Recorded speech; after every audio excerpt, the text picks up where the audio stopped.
Now, linking this into trig. So if we look at our graph here for sine x, and this is in radians, so this is pi here at this point here, then you can see that this clearly fails the horizontal line test. However, you know that we can do inverse sine or arc sine, because we've done that on our solving of equations. So how does this work? This fails the horizontal line test, but we know that we can do an inverse for it. Well, it fails for this part of the graph, but we can actually restrict the domain. So if I just look at a specific part of this graph, so in other words from here to here, then what we get is this part here. So actually this doesn't fail the horizontal line test, so this one works fine. So when we're working out our answers, this is the part that we're going to look at. So what we get for our answers here is, and we can see over here, pi over 2 and negative pi over 2. So when we do our answers for inverse sine, we're always going to get answers between negative 90 and 90. Now we can do that with our other graphs as well. So if we look at the graph of cosine x, clearly it fails the horizontal line test. But if we restrict the domain from here to here, which is what you can see on this graph here, then you can see that it passes perfectly okay, and it will work just fine. So this is actually pi, and this is 0. So in other words, when we do inverse cosine, our answer is always going to be between 0 and 180. Which is why when you've done inverse cosine questions in the past, you've never had a negative solution. And if we were to look at tan, same thing, fails the horizontal line test. But if we just look at this part of the graph here, between negative pi over 2 and pi over 2, then it works just fine. So when you do this inverse tan, your answer is always going to be between negative 90 and 90. Now, strictly finding an inverse. This we would have done in Algebra 2. So just a quick reminder for this, we're going to flip the x and the y over. And then we're going to solve for y. So add 2 to both sides. Or I can use the symmetric rule to change this over, so I got y on the left first. Now I can go ahead and add 2, and then divide both sides by 3. And there's our inverse. So we could also write the inverse as f to the negative 1 of x. But make sure you don't confuse that with thinking it means this.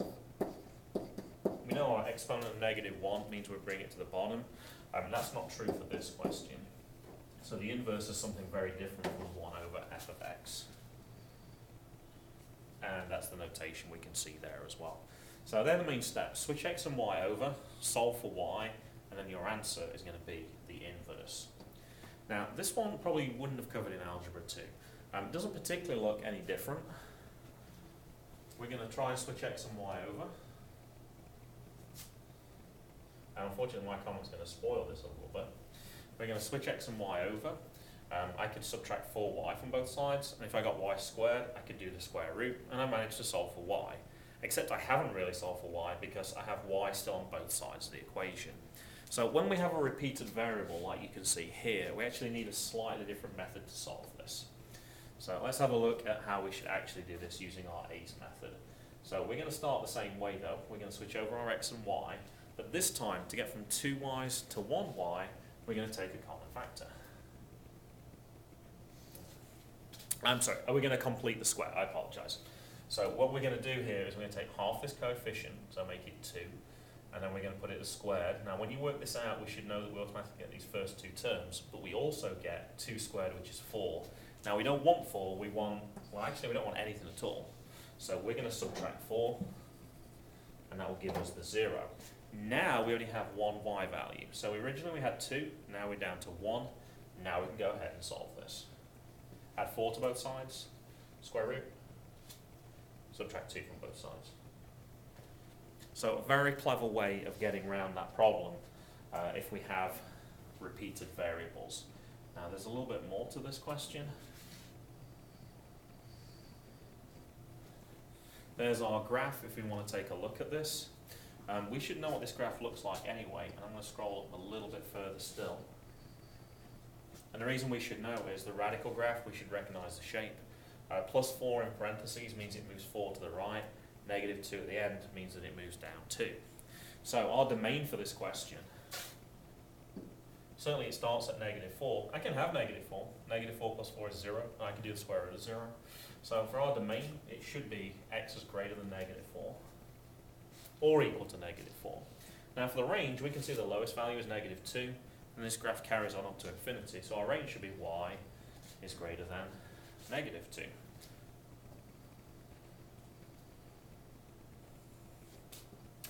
And what we can say is, and this is one of the clever parts of this question, remember we flipped x and y over, so this is our y answer. So for our original function, this must actually be the x value. So we could actually say that x is greater than -2 as the domain of the original function. Similar with this one, this is our x value on the inverse. So originally this was our y value.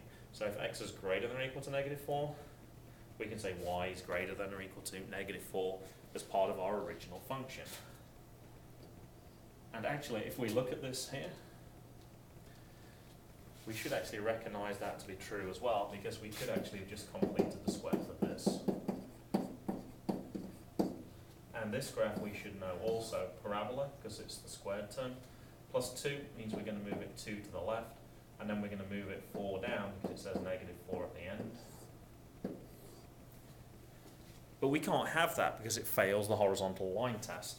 So actually what I need to do here is, because you can see that it crosses here, I actually need to get rid of this part here. And hopefully now you can see that this does pass the horizontal line test. What is our domain? Look at our x values, certainly to the right of -2. And look at our y values, it's going to be greater than -4, which is what we got there. So it might not have been immediately obvious at the start of the question, but once we found the domain and range for the inverse, we can flip those over to find the domain and range of the original function as well.